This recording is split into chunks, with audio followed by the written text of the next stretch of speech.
السلام عليكم الزينات، ان شاء الله كاع راكم غايه ومرحبا بكم في القناه تاعي اللي ماشي مشاركه عندي تشارك عندي باش يوصلوها لي فيديو تاعي. اليوم جبت لكم واحد السلطه شابه بزاف، توالم العرضات ضياف وتحمر الوجه، وكثر من هاد الحاجه اللي هي سهله بزاف. هنا واش نسحقوا، غادي نديروا حبه بطاطا كبيره نقطعوها ديدي، شويه تاع الزروديه، زوج حبات تاع الزروديه هكا، شويه تاع الجلبان وزوج مغارف تاع الروز.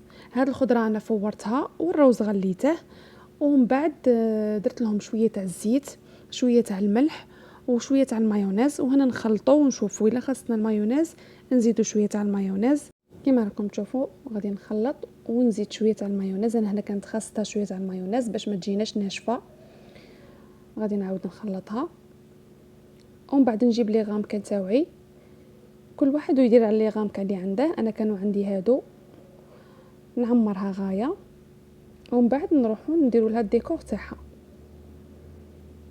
غادي نعمرها ومن بعد غادي نجي هنايا غادي نخدم بالشونتيي صالي. هنايا تبغوا ديروا غير مايونيز من الفوق ديروا مايونيز. هنا درت نص فنجال تاع الماء بارد وفنجال تاع الشونتيي صالي.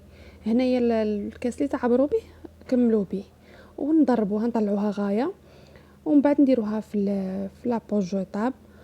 شوفوا لا دويله اللي نخدم بها كي دايره، وغادي ندير من الفوق كيما راكم تشوفوا. غادي نرش عليها شويه تاع السانوج باش تعطينا نظره شابه، ونجيب هذوك لي باطون صالي اللي دايرتهم وحطيتهم لكم تاني في القناه تاعي.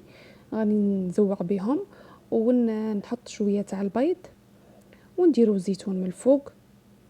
وهنايا التزيين يبقى اختياري، كل واحد يزين باللي عنده، ماشي اوبليجي ديروا كيما راني دايره انا نعطيكم فكره وانتم دبروا ريسانكم.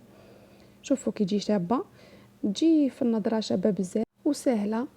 ان شاء الله يعجبكم الفيديو تاع اليوم.